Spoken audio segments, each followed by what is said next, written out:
오직 주로 인해 영광 드리네. 오직 주로 인해 찬양하네. 오직 주로 인해 나의 목소리 높여 나 경배하리. 오직 주로 인해 나 경배하리. 오직 주로 인해 오직 주로 인해 영광 드리네. 오직 주로 인해 찬양하네. 오직 주로 인해 나의 목소리 높여 나 경배하리. 오직 주로 인해 나 경배하리. 오직 주로 인해 여호와 이레 날 채우시네. 여호와 니시 승리로 날 이끄시네. 여호와 샬롬 평화의 왕 나 경배하리. 오직 주로 인해 여호와 이레 날 채우시네. 여호와 니시 승리로 날 이끄시네. 여호와 샬롬 평화의 왕 나 경배하리. 오직 주로 인해 여호와 이레 날 채우시네. 여호와 니시 승리로 날 이끄시네. 여호와 샬롬 평화의 왕 나 경배하리. 오직 주로 인해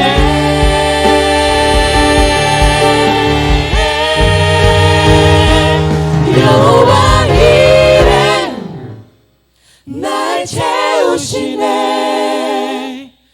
여호와 니시 승리로 날 이끄시네. 여호와 샬롬 평화의 왕 나 경배하리. 오직 주로 인해 여호와 이레 날 채우시네. 여호와 니시 승리로 날 이끄시네. 여호와 샬롬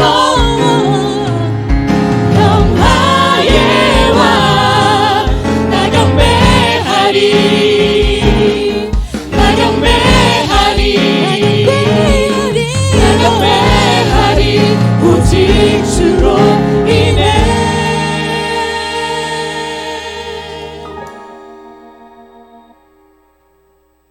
오직 주로 인해 영광 드리네. 오직 주로 인해 찬양하네. 오직 주로 인해 나의 목소리 높여 나 경배하리. 오직 주로 인해 나 경배하리. 오직 주로 인해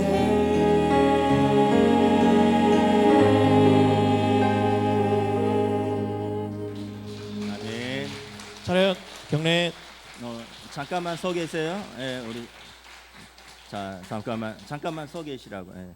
우리 일청년부는 이제 말은 28상 이상 청년인데 이제 다 30대입니다. 그리고 우리 낮에는 주중에는 열심히 일하고 다 각자 자기 일터에서 열심히 일하고 또 주일에는 우리 찬양팀의 주축으로 또 우리 교회를 섬기고 있습니다. 뭐 제가 뭐 좀 어린 청년들은 중고등학교 때부터 또 뭐 대학 때부터 지금까지 쭉 봐와서 우리 참 청년들이 귀한데 부탁드리고 싶은 것은 주변에 좋은 배우자감이 있으면 좀 중매 좀 해주세요. 제가 알기로 여기 거의 없거든요. 그러니까 저한테 이렇게 물어보시면 제가 이렇게 잘 기도하면서 매칭을 해드리겠습니다. 거의 없다 그랬습니다. 예, 거의 없다. 뭐 그래서 잘 제가 책임지고 쭉 17년간 봐왔기 때문에 잘 여러분들도 기도하면서 좀 잘 해보시기 바랍니다. 제가 기도하겠습니다. 하나님 감사합니다. 오늘 또 사랑하는 주의 청년들이 하나님 앞에서 또 예배합니다. 말씀을 읽고 또 공동체를 위하여 기도하며 또 하나님께 찬양 돌리는 일청년부 헌신 예배로 드립니다. 우리 한 사람 한 사람 하나님께서 사랑하시는 귀한 청년들, 새벽 이슬과 같이 밝고 맑고 또 빛나는 이 청년 시절을 하나님 앞에서 보내고 있는 사랑하는 우리 청년들, 주님께서 저들을 인도하여 주시고 또 저들을 붙들어 주시옵소서. 저들의 가정에서, 일터에서 또 하나님의 교회에서 최선을 다하여 수고하는 우리 청년들을 주님 사랑하여 주시고 그 믿음의 길에서 하나님께서 열매 맺을 수 있도록 친히 인도하여 주시옵소서. 우리 동원교회 모든 성도들이 우리 아들 딸처럼 아끼고 사랑하고 응원하고 또 함께 기도하여 주는 귀한 믿음의 가족인 줄 믿습니다. 우리 일청년들의 이 찬양처럼 여호와 니시 하나님의 승리 되심을 찬양할 수 있는 저들의 삶이 될 수 있도록 인도하여 주시옵소서. 감사를 드리오며 우리 주 예수 그리스도 이름으로 기도드리옵나이다. 아멘. 수고하셨습니다. 오늘 말씀은 우리 지난주에 캐나다 코스타 집회를 막 마치고 돌아온 우리 박형훈 목사님께서 말씀을 전해 주시겠습니다.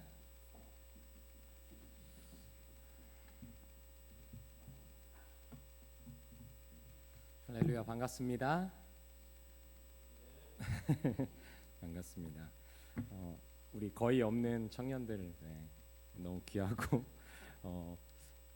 아까 좀 일찍 왔을 때 연습하는데 와 진짜 소름 돋았습니다. 저 사람들이 없을까 아무도 그런 생각도 들었고요. 동원의 소울 브라더스 시스터스 같습니다. 너무나 귀한 찬양 해준 우리 청년들 그리고 하나님께 다시 한번 영광의 박수 한번 드릴까요? 감사합니다.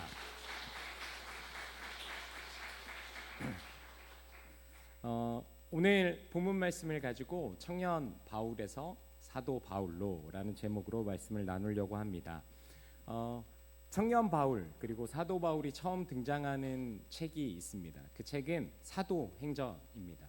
사도행전은요 예수님께서 십자가에서 고난받으시고 부활하신 후에 도망간 제자들에게 찾아오셔서 하나님의 나라에 대해서 말씀하시고 승천하시는 장면으로 시작됩니다.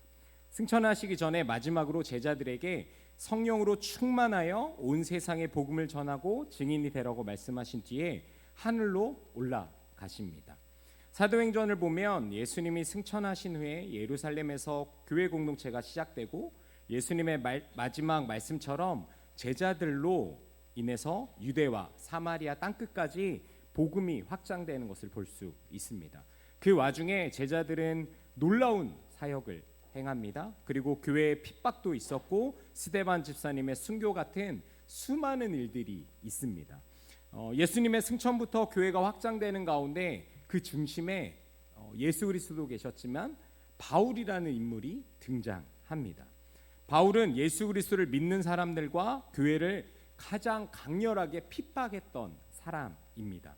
그랬던 그가 훗날 예수 그리스도를 전하기 위해서 1차, 2차, 3차 선교 여행까지 떠나는 그 열정적인 사람으로 변화됩니다.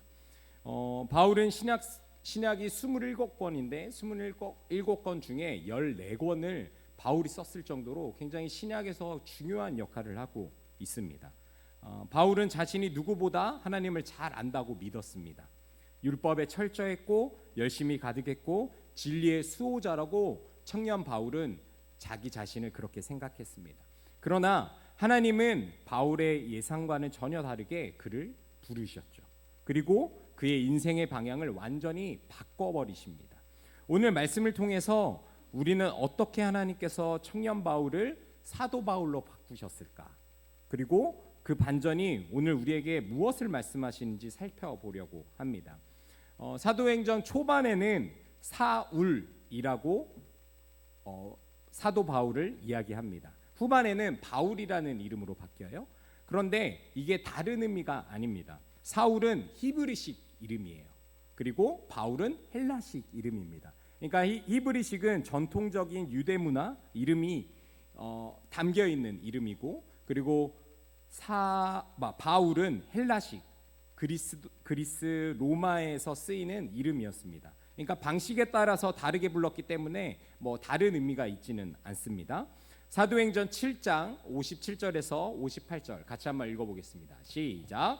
사람들은 귀를 막고 큰 소리를 지르고서 일제히 스데반에게 달려들어 그를 성 밖으로 끌어내서 돌로 쳤다. 증인들은 옷을 벗어서 사울이라는 청년의 발 앞에 두었다. 성경에서 바울은 청년 바울로 처음 등장합니다. 제가 성경을 사도행전을 쭉 처음부터 보면서 바울이 언제부터 등장한가 하나, 바울이란 이름, 사울이란 이름이 언제 등장한가 봤더니 교회가 굉장히 핍박받을 때 청년 바울로 바울이 등장했습니다. 청년 바울은 스데반 집사님이 순교하시는 사건 정중앙에 핍박하는 자로 아주 당당하게 등장합니다. 혹시나 오해 없으셨으면 좋겠습니다. 청년이라고 해서 다 하나님을 모른다는 의미는 아니지만 설교를 준비하면서 바울이 처음으로 등장하는데 청년이라는 단어를 썼다라는 것, 그리고 지칭했던 것이 참 저에게 인상적이었습니다. 바울의 성장 배경에 대해 사도행전 22장 3절에서 바울 스스로 자신을 이렇게 이야기합니다. 같이 읽어볼까요? 시작. 나는 유대 사람입니다.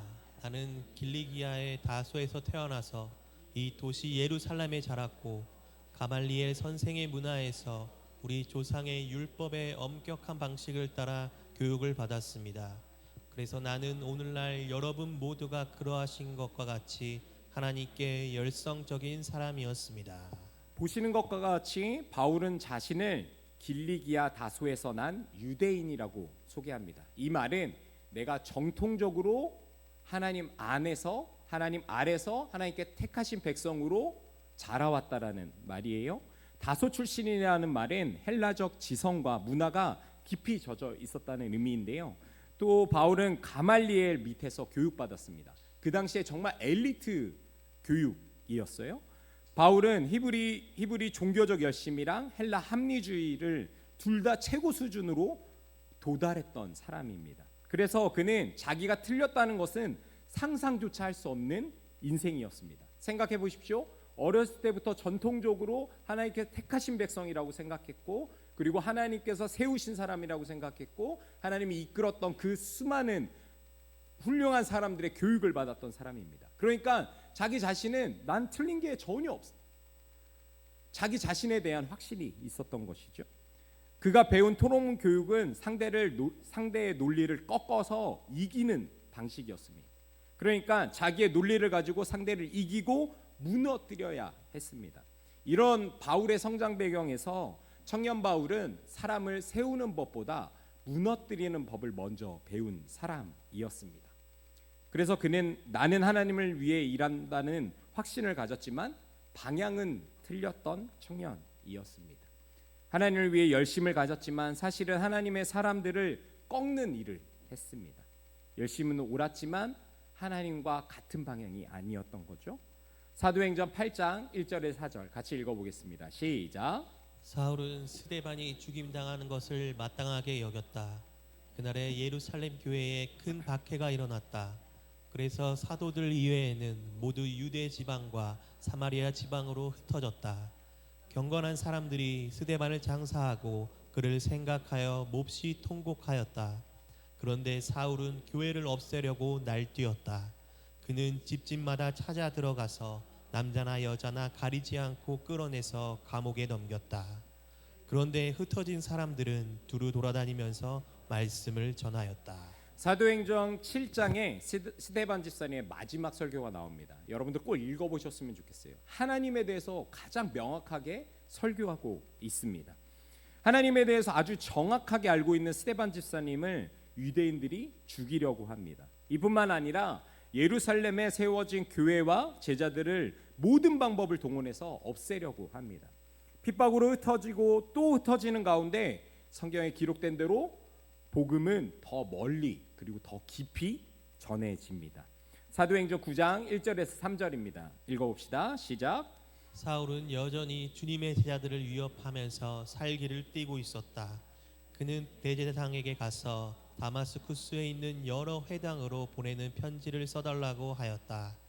그는 그 도를 믿는 사람은 남자나 여자나 가리지 않고 닥치는 대로 묶어서 예루살렘으로 끌고 오려는 것이었다. 사울이 길을 가다가 다마스쿠스 가까이에 이르렀을 때 갑자기 하늘에서 환한 빛이 그를 둘러 비추었다. 바울이 하나님을 위해 하나님의 사람들을 잡으러 다마스쿠스로 향했습니다. 다메섹, 여러분들이 가지고 있는 성경은 다메섹이라고 기록되어 있을 텐데 다메섹이 다마스쿠스입니다. 다메섹은 세계에서 가장 오래된 도시 중에 하나였고요. 고대 근동에서 교통과 무역의 중심지였습니다. 그리고 해외에서 거주하는 유대인들이 가장 많이 살던 곳이었어요. 그러니까 초대교회가 확장하기에 가장 적합한 곳, 많은 사람들이 오가고 그리고 해외에 살았던 사람도 그 항구를 통해서만 왔다 갔다 했기 때문에 복음이 전하기에 가장 좋은 곳이었을 겁니다. 어쩌면 중요한 지역이었기 때문에 크리스천들이 모였을 수도 있고 유대인들이 주목하는 곳이었을 수도 있습니다. 그래서 바울도 그리스도인들을 핍박하러 그 다마스쿠스로 가려고 했습니다. 요즘 뉴스에서 여러분들 대부분 잘 아실 거예요. 법적으로 누군가 체포할 때 체포영장이라는 게 굉장히 중요하지 않습니까? 그래서 이 체포영장이 정확하게 집행됐는지 안 됐는지에 대해서 많이들 따지고 법리적으로도 문제가 생기기도 합니다. 로마, 여러분들이 잘 아시는 것처럼 로마는 엄청난 제국이었기 때문에 법을 굉장히 튼실하게 했습니다. 그래서 법을 굉장히 중요하게 생각했고 많은 사람들이 그 법을 따라야 한다고 그 법이 실질적인 법으로 많은 사람들이 따르고 있었습니다. 그런데 바울이 이 정당한 법을 이용합니다. 어떻게 이용하냐면 성경에 기록한 대로 다마스쿠스에 있는 여러 회당으로 보내는 편지를 써달라고 이야기하는데 이게 뭐냐면 체포영장이에요. 체포영장을 써달라고 해서 이 체포영장을 가지고 내가 그리스도인들을 다 잡겠다라고 합법적으로 잡겠다라고 다짐하면서 가는 거죠. 아마도 바울은 다메섹을 가면서 마음속 깊이 예수 그리스도를 믿는 자들을 완전히 절단내야 되겠다라는 마음을 굳게 하고 갔던 것 같습니다. 방향이 다른 하나님을 위한 열정으로 다마스쿠스에 거의 다 도착할 때쯤에 갑자기 한 번도 경험 못 해본 빛이 하늘에서 비춥니다. 사도행전 9장 4절에서 5절입니다. 그는 땅에 엎어졌다. 그리고 그는 사울아 사울아 내가 왜 나를 핍박하느냐 하는 음성을 들었다. 그래서 그가 주님 누구십니까 하고 물으니 나는 내가 핍박하는 예수다. 다메섹을 가는 길에 거의 다 도착했는데 바울을 압도한 빛, 헬라어로 포스라고 얘기하는데요. 헬라 문화에서 포스는 신적인 현현, 진리를 폭로하는 빛, 인간 한계를 드러남을 의미합니다. 그러니까 하나님이 개입하셨다는 것이죠. 하나님의 상징이기도 한 것이에요. 태양이 가장 강한 시간에 그보다 더 강한 빛이 바울을 둘러쌌습니다. 이것은 그냥 심리적으로 무엇인가 그냥 눈이 아픈 게 아니라 하나님께서 실제로 개입해 하셨다라는 이야기입니다. 그 순간 바울은 땅에 엎드립니다. 헬라 문화에서 길 위에 엎드려지는 것은 전쟁에 완전히 패배했을 때 자복하고 엎드리는 것을 의미합니다. 우리는 흔히 엎드리는 것에 실패 라고 생각합니다. 그런데 신앙의 반전은 엎드러지는 순간 시작합니다. 여러분들의 신앙의 반전이 언제 일어나셨습니까? 어떤 분은 그냥 그저 좋으신 하나님으로 여러분들을 감싸시고 계셨을 수도 있고, 어떤 분들은 내가 가장 힘들고 어렵고 속상하고 그 누구에게도 말할 수 없는 그 심령의 가난한 시절에 하나님께서 깊이 만나주시는 은혜가 있으셨을 겁니다. 신앙의 반전은 엎드러지는 순간에 시작합니다. 평생 엎어져 본 적 없던 바울, 논리로도 종교적 열심으로도 꺾을 수 없었던 청년 바울을 하나님은 빛으로 멈추셨습니다. 우리의 잘못된 방향, 우리의 경험, 우리의 죄, 우리의 열심을 멈출 수 있는 것은 오직 하나님의 빛입니다. 여러분, 우리에게 큰 위로가 있습니다. 그게 무엇이냐면 예수님께서 바울에게 내가 왜 나를 핍박하느냐라고 물으십니다. 바울은 예수님을 직접 만나서 핍박한 적이 없습니다. 그리고 예수님을 쫓아가서 반박하면서 예수님이 틀렸다고 따져보지도 못했던 사람입니다. 그런데 오직 바울이 핍박했던 사람들은 그리스도인들이었습니다. 예수 그리스도를 믿는 사람들. 예수께서는 그리스도인을 핍박하는 자기 자신을 핍박한 것으로, 자기 자신 예수 그리스도를 핍박한 것으로 말씀하고 계시죠. 청년 바울은 자기의 방향이 오직 하나님께로 향하고 있다고 착각했습니다. 그런데 예수님께서 청년 바울에게 말씀합니다. 너는 왜 나를 핍박하느냐? 청년 바울은 분명히 그리스도인 사람들을 핍박했습니다. 그런데 하나님은 자신을 핍박했다고 말씀하고 계시는 거죠. 여러분, 우리가 예수 그리스도로 손해볼 때가 있습니다. 내가 예수님만 안 믿었어도 완전히 뭉개버리고 복수할 수 있었는데, 그래도 예수님 때문에 참는 일들이 때때로 있습니다. 그럴 때마다 여러분은 낙심되지 않으십니까? 혹은 내가 왜 이렇게 살아야 하나? 그렇게 생각이 드시는 분들이 있으시다면 우리의 그 모습을 예수님이 기억하고 계시다는 것을 꼭 아셨으면 좋겠습니다. 예수님은 우리의 고통에 자기 자신이 힘드신 것처럼 아파하십니다. 우리 하나님은 그런 하나님입니다. 자기가 자신의 이름 때문에 핍박받는 것이 자기가 아픈 것처럼 그렇게 마음을 쏟으시니까 바울에게도 이야기하시는 거죠. 그 그리스도인들을 못살게 굴고 죽이는 그 바울에게 너는 왜 나를 핍박하느냐라고 말씀하시는 것이죠. 사도행전 9장 8절에서 9절입니다. 같이 한번 읽어볼까요? 시작. 사울은 땅에서 일어나서 눈을 떴으나 아무것도 볼 수가 없었다.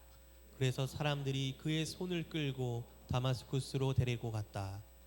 그는 사흘 동안 앞을 보지 못하는 상태에서 먹지도 않고 마시지도 않았다. 그렇게 당당하고 똑똑했던 바울이, 아무도 멈추게 할 수 없었던 그 바울이 아무것도 볼 수 없습니다. 스스로 앞장서서 가던 바울이 이제는 사람들의 손에 이끌려서 다마스쿠스로 들어갑니다. 하나님을 위해 당당히 회당을 다니면서 체포영장을 가지고 그리스도인들을 잡아내고 그가 가진 논리와 신앙적인 지식으로 그들을 쓰러뜨릴 것이 바울의 계획이었습니다. 내가 다마스쿠스만 가면 이 그리스도인들을 다 쓸어버리겠어. 이 다짐한 마음으로, 이 계획으로 갔던 바울이 앞이 보이지 않은 상태에서 사람들의 도움을 받아 손에 잡혀서 다마스쿠스로 들어갑니다. 하나님은 하나님의 반전을 이루실 때에 내가 올라갈 때가 아니라 하나님이 나를 멈추시는 자리에서 시작됩니다. 그러니까 내가 무엇인가 하려고 열심을 내는 그때에 하나님께서 반전을 일으키시는 것이 아니라 하나님이 나를 멈추실 때, 그 멈추시는 자리에서 하나님의 반전이 시작된다는 것이죠. 그런데 하나님의 빛이 비춘 그 순간 그 계획은 모두 사라지죠. 한치 앞도 보지 못하는 상태로 사흘을 보냅니다. 먹지도 마시지도 않고 아주 나약한 인간의 모습으로 보내게 됩니다. 바울의 모든 것이 멈추었습니다. 사도행전 9장 13절에 14절입니다. 읽어봅시다. 아나니아가 대답하였다. 주님, 그가 예루살렘에서 주님의 성도들에게 얼마나 해를 끼쳤는지를 나는 많은 사람에게 들었습니다. 그리고 그는 주님의 이름을 부르는 사람들을 잡아 갈 권한을 대제사장들에게서 받아가지고 여기에 와 있습니다. 사울을 멈추시면서 바울을 멈추심과 동시에 하나님께서 그 다른 한 사람을 주목하고 계셨습니다. 그 사람이 누구냐면 아나니아입니다. 여러분들 사람이 모이는 모임에는 꼭 그 모임을 힘들게 하는 사람이 한 명이 있습니다. 그 힘들게 하는 사람들을 젊은 사람들은 빌런이라고 이야기합니다. 우리의 모임 가운데 꼭 한 명은 빌런이 있어요. 이 동원교회 안에 그리고 여러분들의 선교회 안에도 딱 스쳐 지나가시는 한 분이 있으실 수 있습니다. 네, 동원교회가 너무 좋은 분들만 있지만 어떤 모임이든 있습니다. 꼭 교회뿐만 아니라 여러분들의 직장에도 분명히 그 생각나는 한 명이 있을 거예요. 그리고 여러분들의 학교 혹은 여러분들의 동아리 아니면 여러분들이 모이는 뭐 독서 모임 어떤 사람들이 모이는 가운데 한 명 정도는 분명히 빌런이 있습니다. 그런데 그 사람들이랑 이야기하다 보면 이 빌런이 나만 느끼는 빌런이 아니에요. 모든 사람이 그걸 느낄 때가 있죠. 그런데 때때로 그런 분들도 있습니다. 저는 교회 모임에 빌런, 우리 교회 모임에 빌런 전혀 없는 것 같은데, 우리 직장에는 우리 직장 분위기 너무 좋은데 빌런 전혀 없는데 라고 생각하시는 분들이 있을 겁니다. 그렇다면 빌런은 자기 자신입니다. 기억하십시오. 네. 여러분들 사람 때문에 많이 힘드시잖아요. 그렇죠? 근데 꼭 그 한 명이 있어요. 근데 그 한 명이 나만 이상하다고 생각하는 게 아니라 많은 사람들이 저 사람 조금 특이한데 이렇게 다들 느끼고 있습니다. 제가 왜 이야기를 하냐면 하나님께서 아나니아를 부르셨어요. 그리고 너 저기 바울이라는 사람한테 가라고 말했더니 아나니아가 바울에 대해서 정확하게 이야기해요. 뭐라고 얘기하냐면 주님, 그가 예루살렘에서 주님의 성도들에게 얼마나 해를 끼쳤는지 나는 많은 사람들에게 들었습니다. 이 사람이 그리스도인들을 얼마나 핍박했는지 나는 알고 있습니다. 그리고 그는 주님의 이름을 부르는 사람들을 잡아갈 권한을 대제사장들에게 받아가지고 여기에 와 있습니다. 내가 어떻게 갑니까 그 사람에게? 아나니아도 정확하게 바울에 대해서 알고 있었습니다. 그러니까 아나니아가 알고 있었던 바울은 이 그리스도인들에게는 굉장히 두려운 존재였었던 것이죠.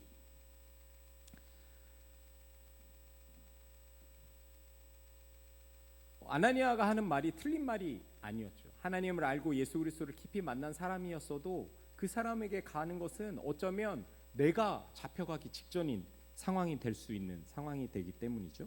바울은 만나서 이야기할 대상이 아니라 어떻게든 피해야 할 대상이었습니다. 그런데 아나니아에게 하나님께서 말씀하십니다. 사도행전 9장 15절에서 16절입니다. 주님께서 그에게 말씀하셨다.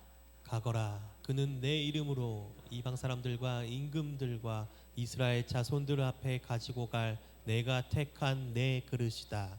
그가 내 이름을 위하여 얼마나 많은 고난을 받아야 할지를 내가 그에게 보여주려고 한다. 그런데 하나님은 아나니아에게 단호하게 말씀하시죠. 뭐라고 말씀하세요? 가거라. 피하려고 하는 아나니아에게 가서 만나라고 아주 명확하게 말씀하십니다. 그러면서 바울을 내 이름을 이방 사람들과 임금들과 이스라엘 자손들 앞에 가지고 갈 내가 택한 그릇이다라고 설명하세요. 인간으로서는 전혀 이해가 안 되는 말씀이었습니다. 하나님이 택하신 그릇이라고요? 하나님은 바울을 이미 택하셨습니다. 바울을 통해서 예수 그리스도의 복음을 듣고 하나님을 믿고 하나님께로 돌아올 수많은 영혼들을 담을 그릇으로 하나님께서 정해 두셨던 것이죠. 그런데 그 길이 영광만 누리는 길이 아니라 예수 그리스도로 인해서 고난을 받게 될 것이라고도 또 후반에 말씀하고 계시죠. 예수님께서 바라보시는 바울은 달랐습니다. 사람을 꺾고 무너뜨리고 죽이는 것이 인생의 자랑이었고 인생의 모든 것이었던 청년 바울에서 복음으로 사람을 세우고 복음으로 사람을 일으키고 복음으로 사람을 살리는 사도 바울이 될 것을 확신하고 계셨습니다. 사도행전 9장 17절입니다. 읽어볼까요? 시작. 그래서 아나니아가 떠나서 그 집에 들어가 사울에게 손을 얹고 형제 사울이여 그대가 오는 도중에 그대에게 나타나신 주 예수께서 나를 보내셨소. 그것은 그대가 시력을 회복하고 성령으로 충만하게 되도록 하시려는 것이요 하고 말하였다. 누구나 같은 생각을 하듯이 피해야 할 대상이었던 바울에게 아나니아가 다가갑니다. 바울에게 못 가겠다고, 나는 못한다라고 버틸 수 있었지만 아나니아는 하나님 말씀에 순종해서 바울을 찾아갑니다. 아나니아는 바울을 향한 하나님의 계획과 확신을 믿었습니다. 여러분, 아나니아라는 이름은 하나님의 은혜라는 뜻을 가지고 있습니다. 아나니아 자기 자신이 예수 그리스도를 믿음으로 구원을 받고 영원한 생명을 얻은 하나님의 은혜를 먼저 경험한 믿음의 선배로서 복음으로 사람을 살리는 일을 선택한 것입니다. 그 선택은 바로 청년 바울을 다시 일으켜 세우는 일이었습니다. 사람을 살리시는 예수 그리스도와 같이 청년 바울을 살리기 위해서 예수 그리스도의 방향을 따라갔던 사람이 아나니아입니다. 여기에 뭐라고 또 기록하냐면 형제 사울이여라고 말합니다. 여기서 형제라는 것은 바울이 들은 첫 번째 사랑의 호칭이었어요. 늘 사람을 무너뜨리고 쓰러뜨리고 사람을 죽이던 바울에게 그 누구도 형제여라고 말하는 사람이 없었어요. 그 사랑을 담아서 이야기한 사람이 없었어요. 이 언어가 아마 익숙하지 않았을 것입니다. 그러나 그리스도의 공동체는 과거가 아니라 주님 안에서의 새로운 신분을 먼저 부릅니다. 저희 아이들이 아니고 다른 아이들입니다. 다른 아이들이 더럽게 말을 안 들어요. 뭐 하라고 하면, 양치하라고 그러면 한 15번 이상 얘기해야지 겨우 가요. 저희 아이들이 아닙니다. 그렇죠? 저희 아이들은 안 그럽니다. 제발 이 좀 닦어라 그러면 승질이 나죠. 근데 예수 그리스도를 믿는 그리스도 공동체로서 저는 결정합니다.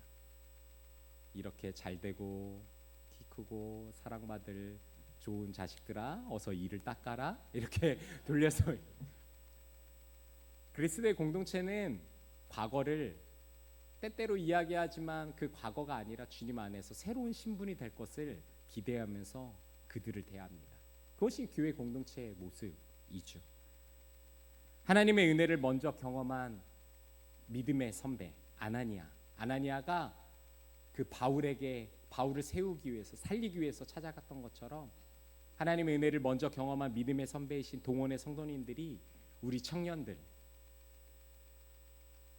아나니아가 되어 주십시오. 하나님의 은혜를 먼저 경험한 믿음의 선배로서 우리 동원교회 청년부, 학생부, 아동부를 위해서 기도에 힘써 주십시오. 우리 동원교회뿐만 아니라 대한민국의 많은 청년들과 학생들이 예수 그리스도의 복음을 알고 믿어서 영원한 생명을 얻도록 사람 살리는 아나니아가 되어 주십시오. 아나니아와 같은 믿음의 선배님들, 우리 동원교회 믿음의 선배님들이 계셔서 저는 늘 든든합니다. 아마 여러분들이 우리 청년들을 살리실 수 있을 것이고 우리 학생들을 살릴 수 있을 것입니다. 오늘 1청년 헌신 예배잖아요. 네, 오늘 이 특송을 들으면서 참 이 안에 수많은 헌신과 기도와 그 모든 것들이 담겨 있었겠구나라는 생각이 들었습니다. 제가 한 달에 한 번씩 찬양 인도를 하는데 찬양 인도할 때 저희 찬양팀이 거의 대부분 청년들로 주축되어 있잖아요. 그리고 오늘도 잘 섬겨주셨고, 참 우리 박은성 목사님과 나윤전 사모님이 그 찬양팀에 많이 힘써주신 것 같아요. 아까 박은성 목사님이 어렸을 때 중학교 때부터 봤던 친구들도 있다라고 하시는데 참 그 열매이지 않겠습니까? 어쩌면 믿음의 선배로서 그 아나니아의 역할을 너무나 충실히 잘해주셨던 목사님과 사모님이었던 것 같습니다. 목사님 사모님뿐만 아니라 여러분들이 얼마나 기도하시고 그들을 귀하게 여기고 계십니까? 여러분들은 이미 그 사람을 세우기로 결정하신 그 아나니아와 같은 마음을 이미 가지고 계신 것 같습니다. 사도행전 9장 18절에서 20절입니다. 같이 한번 읽어볼까요? 시작. 곧 사울의 눈에서 비늘 같은 것이 떨어져 나가고 그는 시력을 회복하였다.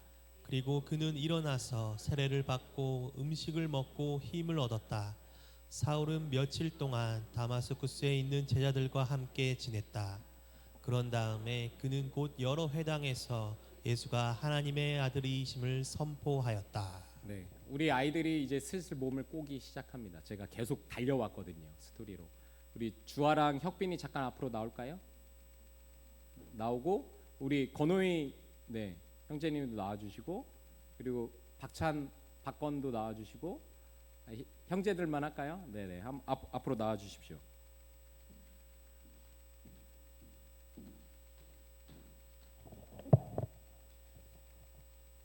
네. 지금까지 이야기했던 바울, 네? 청년 바울에서 사도 바울로 지금 조금씩 변하고 있잖아요. 지금 굉장히 중요한 타이밍입니다. 이 중에 이제 역할극을 할 거예요. 지금부터 이야기했던 거 잘 들었는지 목사님이 볼 거예요.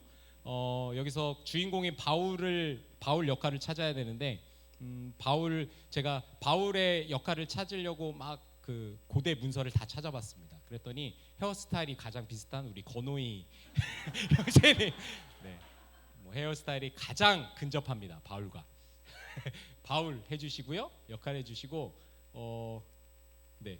그러면 이 두 사람이 그리스도인으로서 핍박받는 사람 네, 해주시면 되고 좀 억울하게 억울하게 그리고 혁빈이가 아나니아 해줄래요? 아나니아 누군지 알죠? 믿음의 선배, 하나님의 은혜를 얻은 자. 하나님의 은혜를 얻었습니까? 예, 이렇게 겸손합니다. 네, 하나님의 은혜를 얻은 자. 그리고 이 친구는 주하는 바울 옆에 같이 다메섹으로 그리스도인들을 잡으러 가는 역할을 하겠습니다. 할 수 있겠습니까? 예, 할 수 있겠습니다. 네.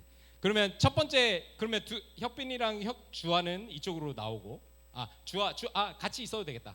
혁빈이는 거룩한 아나니아니까 이쪽에서 계속 기도하고 있는 겁니다. 앉아서 기도손하고 여기 앉아 있는 거예요. 앉으세요. 아나니아는 여기서 계속 하나님께서 준비시키시고 있었습니다. 그리스도인들이에요. 그리스도인들은 찬양을 해야겠죠. 찬양하겠습니다. 하나, 마귀들과 시작. 마귀들과 싸울지라 죄악 벗은 형제여. 네, 바울이 나타납니다. 바울이 회당에 나타나서 이 사람들 핍박해야죠. 막 이렇게 핍박했어요. 쭈구리 돼야죠. 핍박했어요. 같이 주어도 같이 핍박해야죠. 같이 막 핍박했어요. 자, 그리고 이제 정정당당하게 바울이 이제 다메섹으로 걸어갈 겁니다. 다메섹으로 쭉쭉쭉쭉 걸어가요. 그러다가 갑자기 하나님의 빛이 비쳤습니다. 야, 조명까지. 와, 역시 야, 건지사님 감사합니다. 야, 눈이 안 보였어요. 눈이 안 보여. 이거 안 될게요. 앞이 안 보였어요? 그러면 옆에서 사람이 다메섹으로 데리고 갑니다. 여기가 다메섹이에요. 여기 앉히세요. 여기 앉혀서 앉았습니다. 주하는 옆에서 계속 이렇게 쓰다듬어 주십시오. 아프니까. 아파하고 있어요. 그때 누가 있었습니까? 우리 믿음의 선배 아나니아, 지금까지도 기도하고 있습니다. 얼굴에 빛을 보십시오. 환하게 빛나고 있지 않습니까? 이 아나니아 씨, 네. 하나님께 바울에게 아나니아가 간다고 그랬습니까? 처음에 가도 되겠다고 했습니까? 안 된다고? 그 말은 안 했구나. 바울에 대해서 어떻게 생각했습니까? 목사님이 이야기해줬네요. 잘 들었어요? 바울은 어떤 사람이에요? 저기 보세요. 잘생겼어요? 못생겼어요? 역시 믿음의 선배로서 덕을 세우는 말만 하기 위해서 안 좋은 말을 안 하는 것 같습니다. 자, 아나니아가 이제 바울에게 찾아갑니다. 찾아가서 하나님의 말씀대로 이야기하죠. 아나니아 괜찮아요? 아나니아, 하나님께서 나를 보내줬어요. 지금 앞에 안 보이죠? 안 보여요. 밥도 많이 안 먹어서 배가 쏙 들어갔어. 그렇죠. 사울의 눈을 비닐이 감쌌다라고 얘기합니다.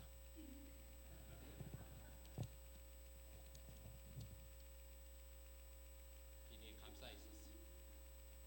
며칠 동안 사울을 케어해줬고 이제 슬슬 아나니아가 왔을 때 힘을 얻습니다. 먹을 것을 먹을 수 있었어요. 그리고 나서 아나니아가 사울에게 기도합니다. 예수님의 이름으로 나으십시오. 예수님의 이름으로 나오십시오. 그리고 나서 이 비닐을 뜯어버립니다. 또 저기 뜯었더니 짜자자잔 앞이 보이기 시작했어요. 그래서 힘을 얻고 음식을 먹고 이제 예수 그리스도를 전하기 시작합니다. 그런데 사람들은 놀랬겠죠. 바울이 변했는지 몰랐으니까. 다가왔을 때 쫄쫄쫄쫄쫄 자, 이제 예수 그리스도를 전하는 바울을 보고 감동을 해서 서로 껴안고 하나의 공동체가 됩니다.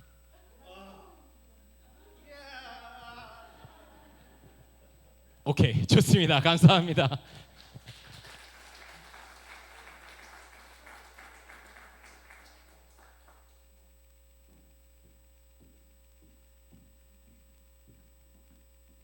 여러분들 제가 한 20분 넘게 쭉 달려왔는데 이제 한눈에 이제 이해가 되시죠? 네, 바울에 대해서 사울에 대해서 확실히 인내가 되시죠? 오늘 아까 봤던 지금 15절에 18절 성경 9절에 뭐라고 나오냐면 곧 바울의 눈에서 비늘 같은 것이 떨어져 나가고 그는 시력을 회복하였다라고 말씀하세요. 바울의 눈을 가리고 있었던 율법의 비늘, 교만의 비늘, 증오의 비늘, 상처의 비늘, 잘못된 열심의 비늘, 이기심의 비늘이 떨어져 나간 것이죠. 그리고 시력이 회복됩니다. 회복된 눈으로 예수님과 같은 방향 그리고 같은 시선으로 바라보기 시작합니다. 그전에는 그 하나님에 대한 열심이 있었지만 하나님과 다른 방향으로 걷고 있었는데 그 눈을 가리고 있었던 수많은 비늘들이 벗겨진 뒤에는 그 예수 그리스도 진리를 정확하게 바라볼 수 있게 되었습니다. 그래서 예수님의 시선으로 바라본 세상은 온통 세워야 하고 일으켜야 하고 살려야 하는 것들만 보였습니다. 저 사람이 예수 그리스도를 모르고 평생 살아가는 모습이 너무나 안타까웠던 거죠. 영원한 죽음으로 달려가고 있는 그 사람들이 이제 눈에 보이기 시작한 겁니다. 그들에게 필요한 것은 오직 예수 그리스도였습니다. 사도행전 9장 21절에서 22절 같이 한번 읽어볼까요? 시작. 그 말을 듣는 사람들은 다 놀라서 말하였다. 이 사람은 예루살렘에서 예수의 이름을 부르는 이들을 마구 죽이던 바로 그 사람이 아닌가. 그가 여기 온 것도 그들을 잡아서 대제사장들에게로 끌고 가려는 것이 아닌가. 그러나 사울은 더욱더 능력을 얻어서 예수가 그리스도이심을 증명하면서 다마스쿠스에 사는 유대 사람들을 당황하게 하였다. 아까 마지막에 그리스도인들이 놀랬던 것처럼 쫄았던 것처럼 바울은 여러 회당을 다니면서 예전과 다르게 예수가 하나님의 아들이심을 선포하고 복음으로 사람을 살립니다. 바울을 아는 사람들은 모두 놀랐습니다. 어떻게 저 사람이 저렇게 할 수 있지? 그런데 그 과거를 평가하는 소리에 분노하지 않습니다. 바울에게 아무리 뭐라고 해도 분노하지 않아요. 바울은 더 능력을 얻어서 예수가 그리스도이심을 증명하면서 사람 살리는 일에 더욱 힘을 쏟습니다.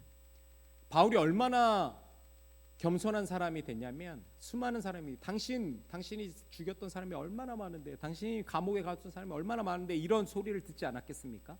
그런데 바울이 다른 신약 성경에 이렇게 고백하죠. 나는 죄인 중에 개수. 나는 죄인 중에 개수라고 고백할 정도로 아주 겸손한 사람이 됩니다. 하나님이 바울에게 아주 명확하게 말씀하신 사명이 사도행전 22장에 기록되어 있습니다. 22장 20절에서 21절 같이 한번 읽어보겠습니다. 시작. 그리고 주님의 증언자인 스데반이 피를 흘리고 죽임을 당할 때에 나도 곁에 서서 그 일에 찬동하면서 그를 죽이는 사람들의 옷을 지키고 있었습니다. 그때 주님께서 말씀하시기를 가라, 내가 너를 멀리 이방 사람들에게 보내겠다 하셨습니다. 하나님이 바울에게 사명을 명확하게 말씀하십니다. 뭐라고 말씀하세요? 내가 너를 이방인에게로 보내리라. 여기서 이방인은 그저 다른 나라 사람을 의미하는 것이 아니라 유대인들에게 있어서 이방인은 그냥 멀리해야 될 사람이었습니다. 그리고 상종하면 안 되는 사람이었어요. 부정한 사람들이었고 하나님 백성 밖에 있는 사람들이었기 때문에 가까이 할 수 없는 존재였습니다.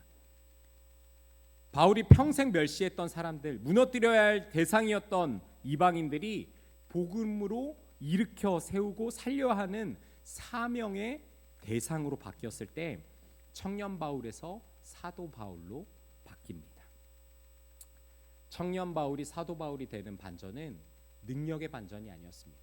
무엇인가 일으키고 사람의 눈을 띄우고 뭔가 멋지게 말하는 것이 아니라 그 하나님의 열심을 가지고 있었지만 방향이 반대였던 것이죠. 하나님과 다른 반대로 방향으로 달려가고 있었던 그 바울이 방향의 반전이 일어난 것입니다.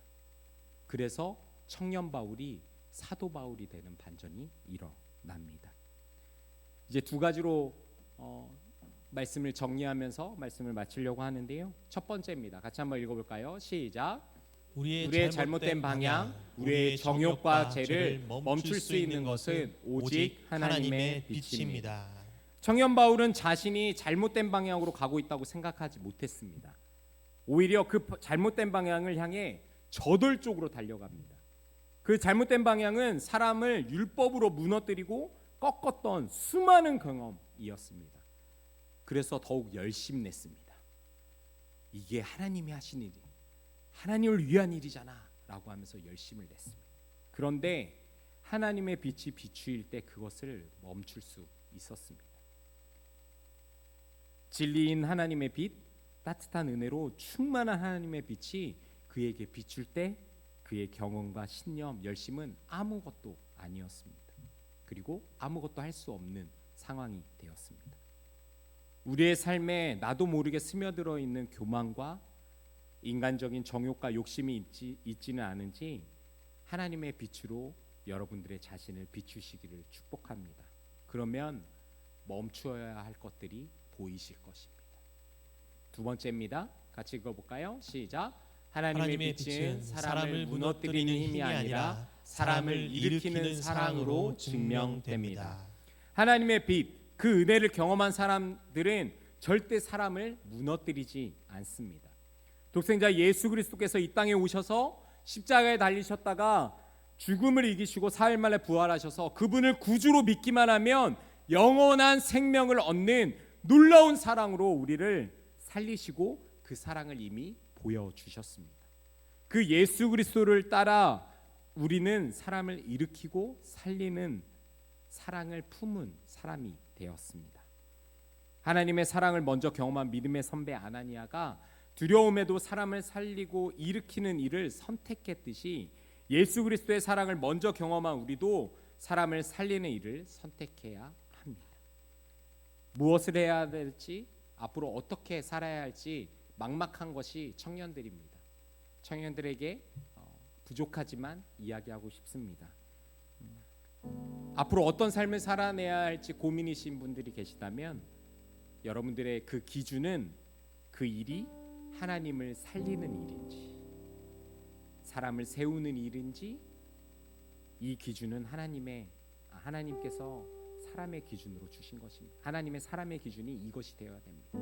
하나님은 사람을 살리는 일, 사람을 일으키는 일, 그 일이라면 여러분들 기꺼이 선택하셔도 됩니다. 저와 여러분들의 인생의 모든 선택이 하나님을 일으키고 사람을 살리는 사랑으로 하나님이 증명되기를 축복합니다. 같이 찬양하시겠습니다.